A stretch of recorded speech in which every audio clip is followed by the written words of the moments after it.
Vous m'entendez? Ouais, voilà, merci. Alors, je veux réitérer. Donc, bonjour à tous. Nous remercions déjà le Seigneur pour cette première partie et nous implorons aussi sa grâce pour cette seconde partie, qui puisse nous faire encore du bien. Nous avons tellement besoin de lui. Nous avons tellement besoin de sa présence en nous. Je veux vous inviter à lire un texte avec moi dans l'Ancien Testament.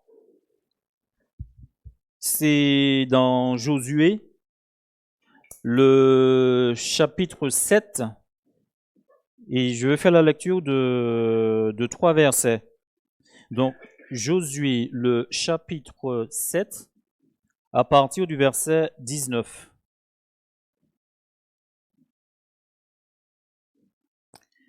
Josué 7, le chapitre 7, à partir du verset 19. Donc,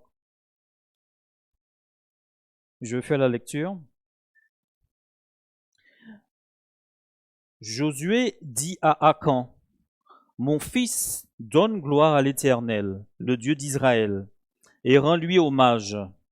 Dis-moi donc ce que tu as fait, ne me le cache point. » Le verset 20. Akan répondit à Josué et dit, « Il est vrai que j'ai péché contre l'Éternel, le Dieu d'Israël, et voici ce que j'ai fait. » Le verset 21. J'ai vu dans le butin un beau manteau de chinéar, 200 cycles d'argent et un lingot d'or du poids de 50 cycles. Je les ai convoités et je les ai pris. Ils sont cachés dans la terre au milieu de ma tente. Et l'argent est dessous. Amen. Prions. Seigneur, nous voulons te dire encore merci. Merci pour cette première partie. Merci Seigneur parce que nous avons tellement besoin de toi. Dans ces temps difficiles, ces temps compliqués, ta présence en nous est tellement importante. Alors merci pour cette première partie où nous t'avons donné la gloire, l'honneur qui te revient. Et nous t'avons demandé vraiment de rester dans nos cœurs parce que sans toi, nous sommes voués à l'échec. Nous voulons te prier pour cette seconde partie. Que tu puisses encore en ce matin nous encourager, Seigneur, nous donner à aller de l'avant avec toi, parce que nous avons besoin de toi. Alors, je viens devant toi, Seigneur, dans toute ma faiblesse, dans toute ma petitesse, afin que toi, tu puisses m'utiliser, afin que nous puissions t'encourager par ta parole. Alors, bénis-nous encore en ce matin, Seigneur. Fais-nous encore du bien. Que ton Saint-Esprit vienne à mon secours en ce matin et que, à travers tout ce que nous puissions faire, le grand nom de Jésus soit glorifié, magnifié dès maintenant et à jamais. Amen. Si je devais donner un titre à cette intervention ce matin, ce serait le péché d'Akan. Un petit Hollandais portait un habit blanc de matelot, nouvellement confectionné par sa mère. Le jour de la rentrée, on lui permit de porter son bel ensemble qu'il ne devait ordinairement revêtir que le dimanche. Revenant de l'école, il trouva des ouvriers occupés à goudronner l'entrée de la maison de ses voisins. Sa mère lui avait recommandé de ne pas s'approcher de cet endroit, car le goudron risquait de tacher son bel habit. Malgré la défense formelle de sa mère, intrigué, le garçonnet voulut connaître cette matière insolite. Il s'accroupit et toucha le bitume. Voyant sa main sale, il l'essuya instinctivement sur son pantalon. Il tenta de nettoyer la tache en la frottant des mains. Mais plus il frottait, plus le pantalon se salissait. L'habit était perdu. Le péché est une souillure qui nous éloigne de Dieu et nous devons faire tout notre possible avec la grâce de Dieu pour l'éloigner de notre vie. Comment le péché peut nous assaillir? Le texte que nous avons lu en ce matin en préambule nous montre les 4 étapes du processus du péché d'Akan. Alors, la première étape du péché d'Akan, Akan a vu le manteau, l'argent et le lingot d'or. Ça c'est la première étape. Pour nous mettre un peu dans le contexte, parce que nous n'avons pas lu tout le chapitre, ça sera trop long. Alors, je vais essayer de résumer. Alors, Israël est en pleine conquête de la terre promise. Dieu leur avait donné ce territoire, mais il y avait des obstacles à franchir. Le premier obstacle s'appelait Jéricho, forteresse jugée imprenable. Mais la Bible nous montre qu'en mettant leur confiance en leur Dieu et en ayant foi en lui, cette forteresse imprenable leur a été livrée. Dieu leur a livré Jéricho. Ça, c'est les chapitres précédents. Le deuxième obstacle sur le chemin de la terre promise s'appelait Haï. Sans doute galvanisé, boosté par la merveilleuse victoire remportée avec la force du Seigneur, Josué ne va pas consulter l'Éternel au début du chapitre 7. Mais il va envoyer des hommes pour explorer le pays, explorer la ville. Finalement, ils vont décider que 3000 personnes suffiront pour battre Haï. Mais malheureusement, ça sera une cuisante défaite pour Israël. Et là, Josué va être complètement découragé et il va demander à Dieu, mais pourquoi cela? Tu nous as dit que ce pays, tu nous le donnes, et pourquoi cette défaite? Et la réponse ne va pas tarder à venir. Dieu va révéler à Josué qu'il y a du péché dans le peuple. Et que tant que cela subsistera, ils ne pourront pas vaincre leur ennemi.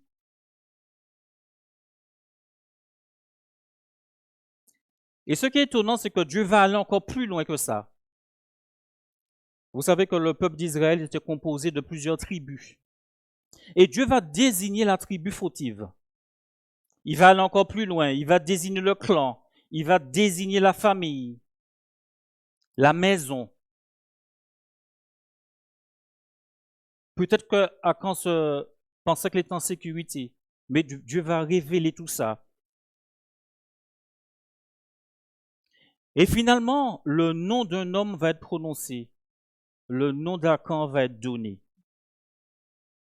Et c'est à ce moment-là que Josué va donc appeler Akan et va demander à Akan, mais qu'as-tu pu faire en quelque sorte pour que nous soyons dans une telle situation? Et c'est à ce moment que nous arrivons à notre texte. Josué dit à Akan, mon fils, donne gloire à l'Éternel, le Dieu d'Israël, et rends-lui hommage. Dis-moi donc ce que tu as fait, ne me le cache point. Alors Akan répond, il est vrai que j'ai péché contre l'Éternel, le Dieu d'Israël, et voici ce que j'ai fait. Et au verset 21, il dit ce qu'il a fait. J'ai vu dans le butin un beau manteau de chinéar, 200 cycles d'argent, un lingot d'or, du poids de 50 cycles. On va s'arrêter là. J'ai vu dans le butin. C'est pour ça que j'ai dit dans ce processus du péché d'Akan, la première étape du péché d'Akan, c'est qu'Akan a vu le manteau, il a vu l'argent et il a vu les lingots d'or. La Bible nous montre que souvent que Satan utilise nos yeux, comme outil pour stimuler, les mauvais désirs. Certains utilisent parfois nos yeux pour stimuler les mauvais désirs. Le texte nous dit que Akan a vu. Il a vu, par exemple, qu'il y avait un manteau de chinéar. Alors, sans doute, ça devait être un manteau de grand prix. Ça devait être un manteau de fabrication très rare.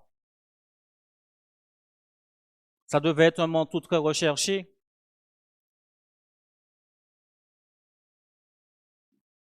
Peut-être qu'à ce moment-là, le diable est venu, il a parlé à Akan. Mais finalement, Akan, pourquoi dis-tu un si beau manteau?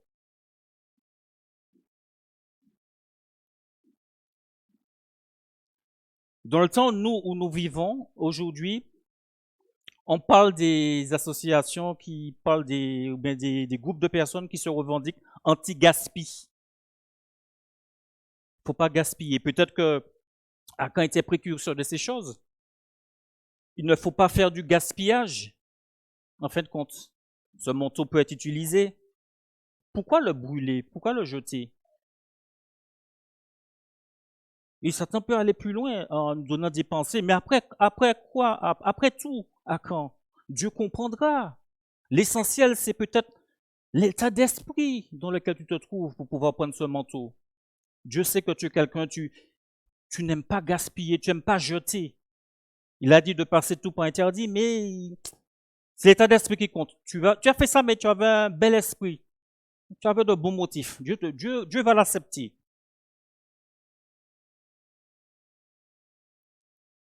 Je voudrais lire un autre texte en parallèle de ces trois versets. C'est dans Jacques, le chapitre 1er, le verset 14, qui va nous permettre d'aller plus loin dans la façon dont Dieu voit les choses.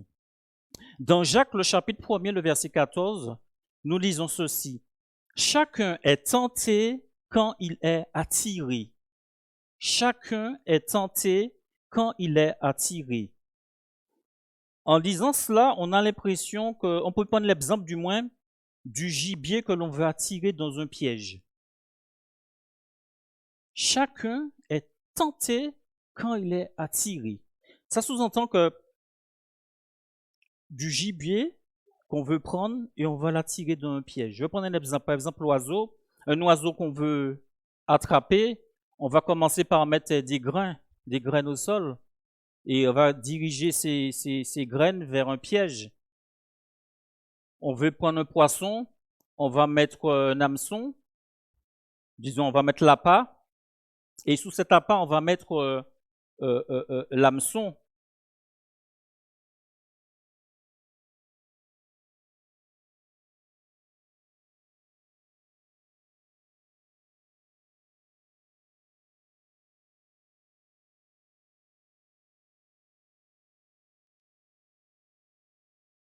L'oiseau, par exemple, sera toujours attiré par un appât alléchant.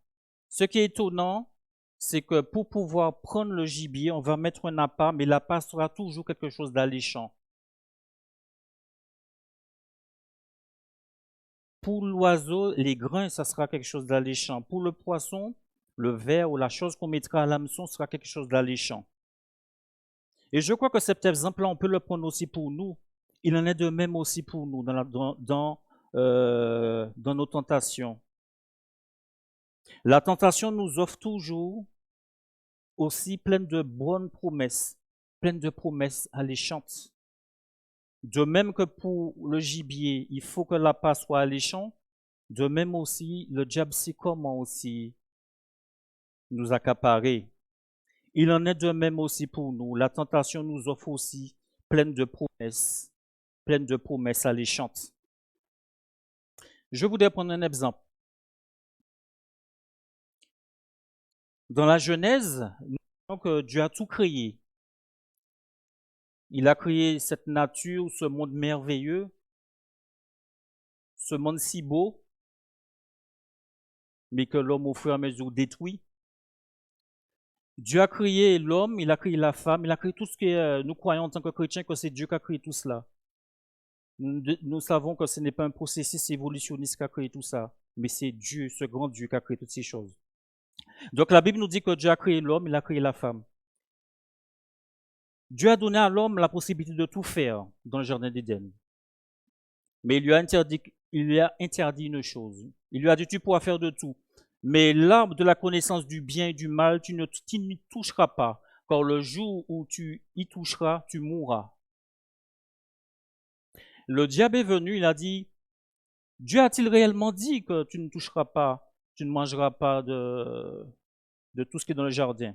Alors la femme lui dit, oui, le Seigneur a dit qu'on peut prendre de tout, mais l'arbre de la connaissance du bien et du mal, on ne doit pas y toucher.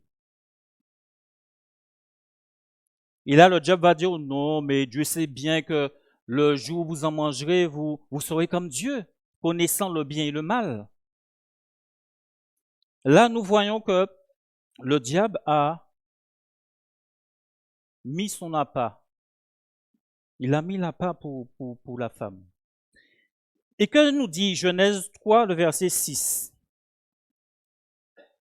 Voilà comment la femme va voir les choses. La femme vit que l'arbre était bon à manger et agréable à la vue, et qu'il était précieux pour ouvrir l'intelligence. Elle prit de son fruit et en mangea.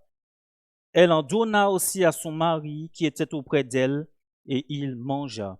Ce qui m'intéresse dans ce verset, c'est que la femme vit que l'arbre était bon à manger et agréable à la vue, et qu'il était précieux pour ouvrir l'intelligence. Donc on voit que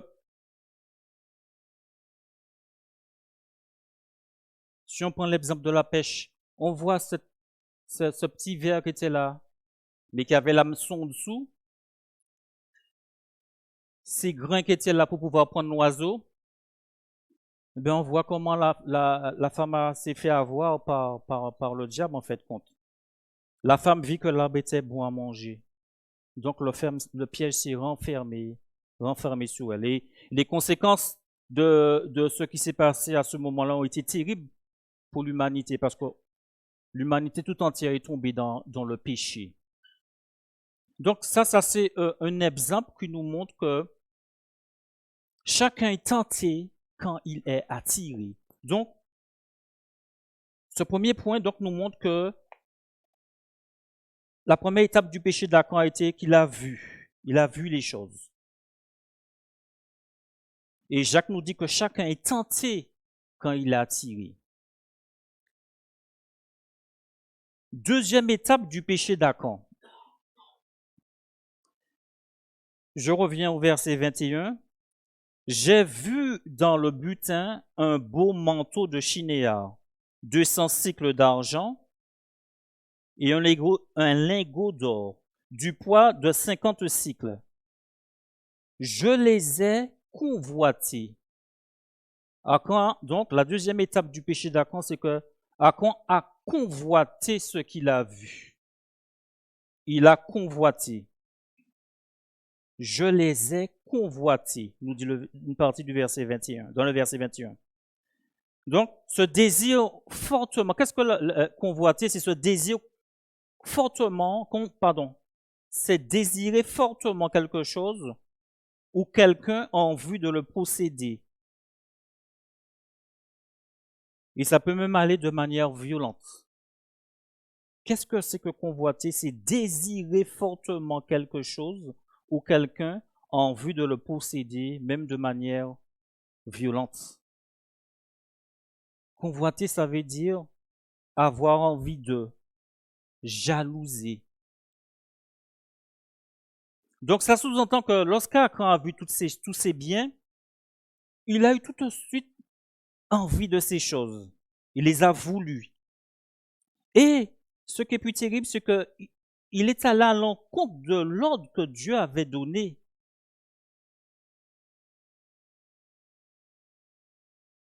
Parce que Dieu avait dit que tout cela devait être dévoué par interdit.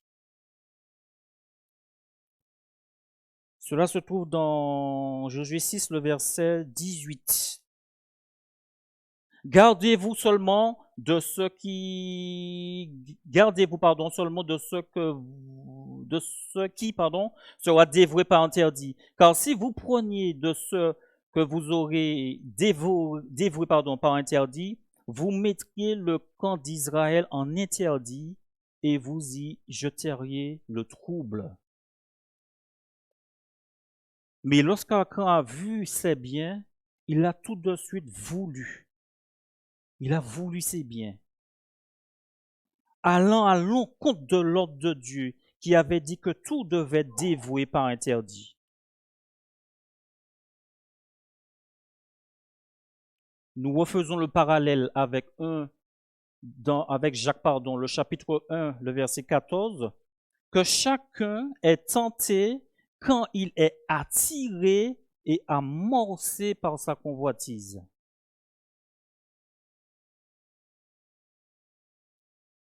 Là, nous voyons que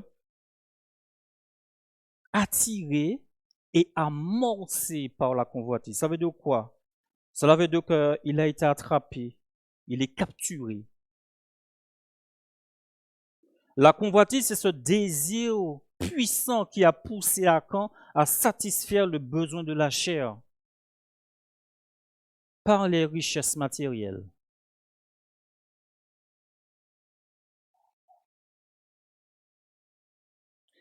Cela nous montre comment nous devons être vigilants, nous aussi qui sommes parvenus en ces derniers temps.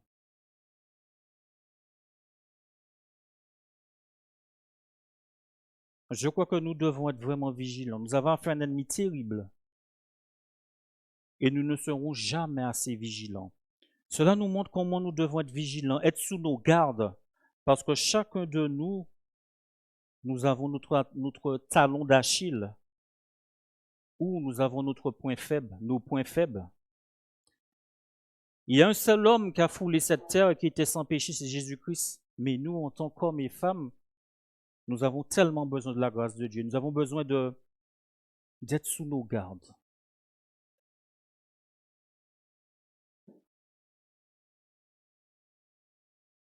Parce que nous avons affaire à un ennemi, le diable.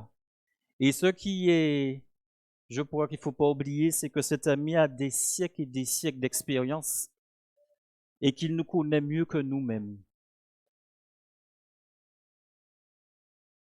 Nous sommes plus que vainqueurs en Jésus-Christ. Et c'est en Jésus, et c'est avec la force que Jésus nous donne que nous sommes plus que vainqueurs. Mais nous ne sommes pas plus que vainqueurs en nous-mêmes. La convoitise, c'est ce désir puissant qui a poussé Akan à satisfaire les besoins de la chair par des richesses matérielles.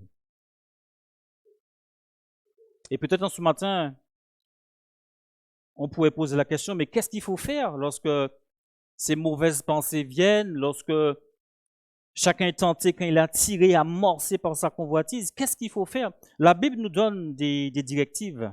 Et je voudrais lire un verset avec vous qui est important pour ces temps dans lesquels nous vivons. Philippiens 4, on a lu le verset 6. Là, je vais lire le verset 8. Philippiens, le chapitre 4, le verset 8. Il nous est dit ceci. Au reste, frères, que tout ce qui est vrai, tout ce qui est honorable, tout ce qui est juste, tout ce qui est pur, tout ce qui est aimable, tout ce qui mérite l'approbation, ce qui est vertueux et digne de louange, soit l'objet de vos pensées.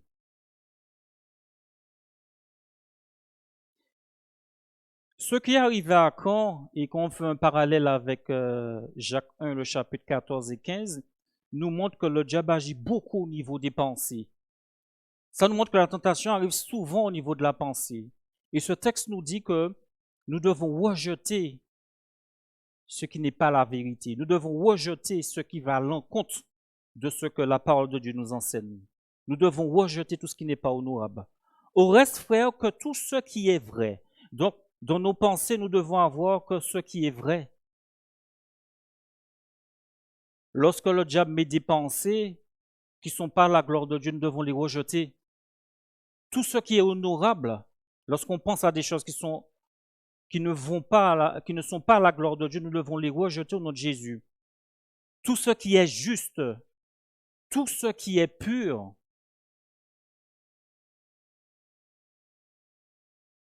nous devons rejeter les choses impures.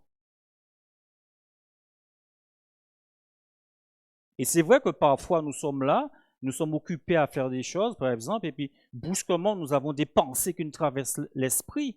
C'est pas à dire que c'est des choses que nous avons pensées, mais vous avez des pensées, des mauvaises pensées qui traversent l'esprit. Ben, nous devons rejeter ces choses. Tout ce qui est pur doit être l'objet de nos pensées. Tout ce qui est aimable, tout ce qui mérite l'approbation, ce qui est vertueux et digne de louange, soit l'objet de vos pensées. Donc nous devons chasser de notre esprit toutes les pensées coupables et fixer notre attention sur les choses pures et saintes. Fixer notre attention sur les choses pures et saintes. Troisième étape du péché d'Achan.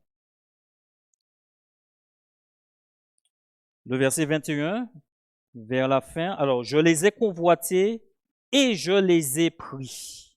Donc, la troisième étape du péché d'Achan, c'est que Achan a pris ce qu'il a vu. Le texte nous dit, et je les ai pris.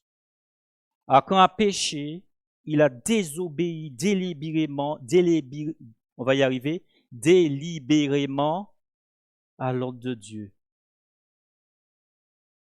Nous continuons le parallèle avec Jacques le chapitre 1er, le verset 14 et 15. Puis la convoitise, lorsqu'elle a conçu, enfante le péché. La convoitise, lorsqu'elle a conçu, enfante le péché. Achan aurait dû chasser les mauvaises pensées de son cœur, mais il ne l'a pas fait. J'ai lu en quelque part ceci. Nous ne pouvons pas empêcher un oiseau de voler sur notre tête, mais en revanche, nous pouvons l'empêcher de nicher sur notre tête. Et c'est vrai, nous ne pouvons pas empêcher un oiseau de voler sur notre tête, mais par contre, nous pouvons l'empêcher de nicher sur notre tête. Cela sous-entend que nous ne devons pas rester passifs. Nous devons lutter contre les mauvaises pensées, lutter lors des tentations en invoquant le nom de notre Seigneur Jésus, qui est le grand vainqueur. Nous devons faire attention à nos pensées, ne pas les encourager, ni nourrir les mauvaises pensées, mais les chasser au nom de Jésus.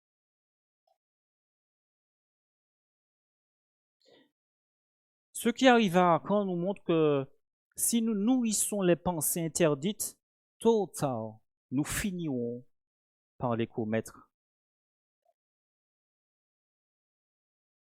Philippiens 4, le verset 13 nous dit « Je puis tout par celui qui me fortifie. » Je puis tout par celui qui me fortifie. Quatrième étape du péché d'Achan. Continuons la lecture. Je les ai convoités, je les ai pris. Ils sont cachés dans la terre au milieu de ma tente et l'argent est dessous. Quatrième étape du péché d'Achan. Achan a caché le butin. Parallèle avec 1 Corinthiens 15 et 14, Jacques 1, versets 14 et 15. Et le péché étant consumé, produit la mort. Et le péché étant consumé, produit la mort. Le péché a toujours des conséquences plus ou moins graves.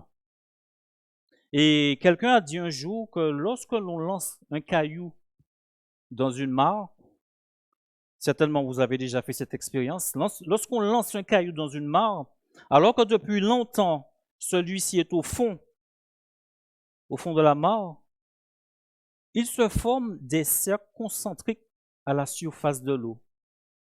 Vous avez déjà fait ça? Lancer un caillou, le caillou est déjà arrivé au fond, et vous voyez que vous avez des cercles concentriques qui se forment à la surface de l'eau.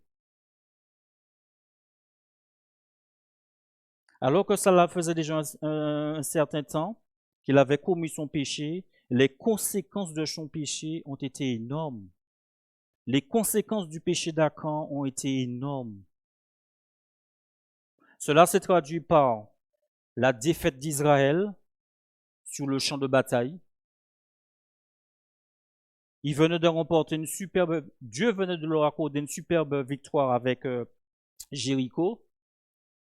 Et là, Haï était une petite ville. Et là, ils ont fui devant les habitants de Haï. Donc, à cause du péché d'Achan, Israël a perdu la face devant les habitants de Haï. Et ça allait encore plus loin, parce que 36 personnes ont perdu la vie. 36 combattants sont morts à cause du péché d'Achan. Et c'est allé encore plus loin, parce que toute la famille d'Achan a été tuée. Et lui-même aussi a perdu la vie. Les conséquences du péché d'Achan. Peut-être qu'en ce matin, on peut se dire, mais la sanction a été grave. En fait, quand c'est Achan qui a péché, pourquoi Dieu a tué toute la famille par la faute d'un homme? C'est Achan qui aurait dû mourir. Est-ce qu'il y a un peu d'injustice? Non. Devant Dieu, il n'y a pas d'injustice. Je me dis que le texte ne le dit pas, mais peut-être que la famille a vu ce qu'il a fait. Et il a couvert le péché d'Achan, peut-être. Le texte ne le dit pas.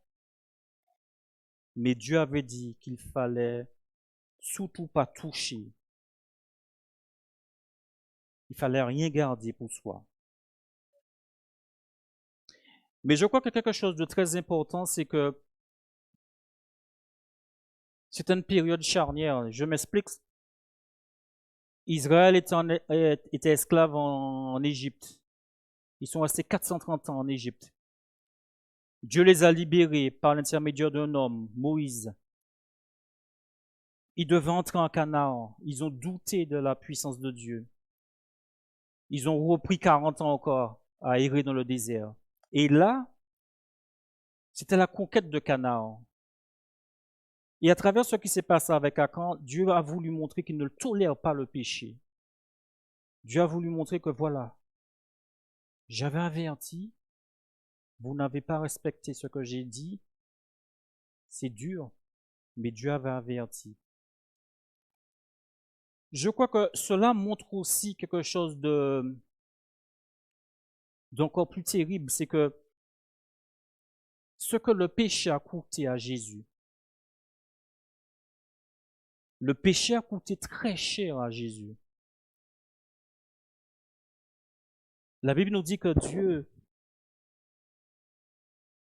était dans la gloire. Ce grand Dieu-là va laisser cette gloire, il va laisser la félicité. Il va se faire homme.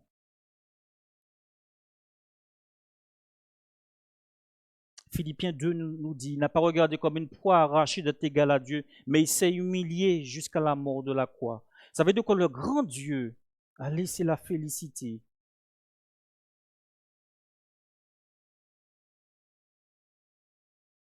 Isaïe nous parle de les souffrances que Jésus a endurées sur cette terre. Il nous dit qu'à un moment qu'il ne ressemblait même plus à un homme, tout son visage était défait. Ça veut dire que Jésus a beaucoup souffert. Et lorsque nous regardons, tout ça c'était pour le salut. Tout ça c'était pour nous délivrer du péché. Donc, quand Dieu a agi comme ça, c'est pour montrer la laideur du péché. Le maître de l'univers est sorti de la félicité pour venir dans la boue, dans le bourbier. Le péché c'est une puanteur pour Dieu. La Bible nous dit que Dieu est 3 fois saint. Ce sont des choses qu'on a même du mal à concevoir, être 3 fois saint. C'est-à-dire que Dieu ne supporte pas le péché. Et Dieu s'est fait pécher pour nous élever.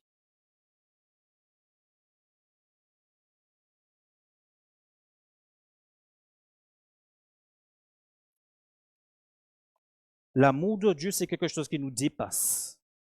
Ce que Dieu a fait sur la croix, c'est quelque chose qui nous dépasse. Car le salaire du péché, nous dit Romains 6, le verset 23, car le salaire du péché, c'est la mort, mais le don gratuit de Dieu, c'est la vie éternelle en Jésus-Christ, notre Seigneur. Ça sous-entend que cette séparation qu'il y a eu en Éden,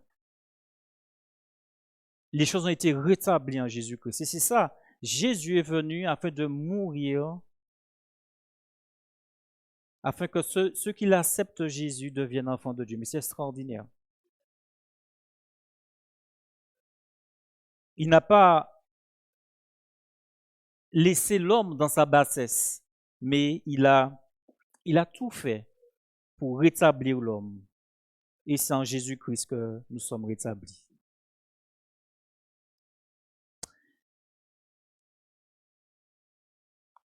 Donc nous voyons que cet homme a payé cher. Il a payé très cher son péché. Et cela nous montre que Dieu ne passe pas la main sur le péché. Alors moi je dirais en conclusion que Dieu nous donne à être vigilants. Parce que le diable rôde autour de nous cherchant qui il dévorera. Et que nous puissions toujours haïr le péché, nous rappelant ce qu'il a coûté à notre Seigneur. Le péché a coûté très cher à Jésus. Mais grâce soit rendue à Dieu que il a fait quand même. Et je me dis souvent que Dieu se suffisait à lui-même. Dieu, en quelque sorte, il n'avait pas besoin de nous. Mais c'est quelque chose d'invraisemblable qu'un Dieu si grand descende si bas pour pouvoir nous élever. Le salut, c'est quelque chose de merveilleux. Un Dieu si grand descend si bas pour pouvoir nous élever si haut. Car le salaire du péché, c'est la mort, mais le don gratuit de Dieu, c'est la vie éternelle en Jésus-Christ, notre Seigneur. Je voudrais lire un dernier verset, et ce sera la conclusion. Dans 1 Jean, le chapitre 1er, le verset 7, nous lisons ceci. 1 Jean 1, le verset 7. Mais si nous marchons dans la lumière, comme il est lui-même dans la lumière, nous sommes mutuellement en communion. Et le sang de Jésus, son Fils, nous purifie de tout péché. Si nous marchons dans la lumière comme il est lui-même dans la lumière, nous sommes mutuellement en communion.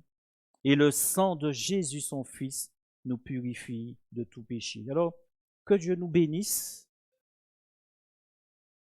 dans ce monde où les ténèbres s'épaississent de plus en plus, mais que Dieu nous donne à marcher dans la sanctification, dans la sainteté. Que vraiment notre Seigneur soit le maître de notre vie, notre Dieu soit vraiment le centre de notre vie. Jésus-Christ soit le maître en nous, le maître partout où nous sommes, le maître de notre foyer, comme nous avons tellement besoin de lui. Nous sommes mutuellement en communion et le sang de Jésus son Fils nous purifie de tout péché. Que Dieu vous bénisse. Amen. Seigneur, nous voulons te dire merci. Merci parce que tu es grand, tu es puissant, tu es majestueux. C'est vrai que nous sommes tellement petits, Seigneur, et l'exemple de cet homme à Caen nous interpelle, doit nous interpeller, nous montrer comment l'ennemi peut nous assujettir, et si nous ne sommes pas vigilants, combien nous pouvons tomber dans des pièges. Alors donne-nous le discernement ces derniers temps, et donne-nous à haïr le péché, et que dans tout ce que nous faisons, Seigneur Jésus, nous ne puissions pas garder dans nos cœurs des mauvaises pensées, garder des choses que l'ennemi met en nous, qui nous pousseront à commettre des erreurs, mais donne-nous à rejeter tout ce qui n'est pas à ta gloire, tout ce qui est agréable, tout ce qui mérite l'approbation, tout ce qui mérite ta vision, Seigneur, soit dans notre cœur, afin que nos vies puissent te glorifier. Bénis chacun de nous encore, dans le nom de Jésus. Amen. Que Dieu vous bénisse.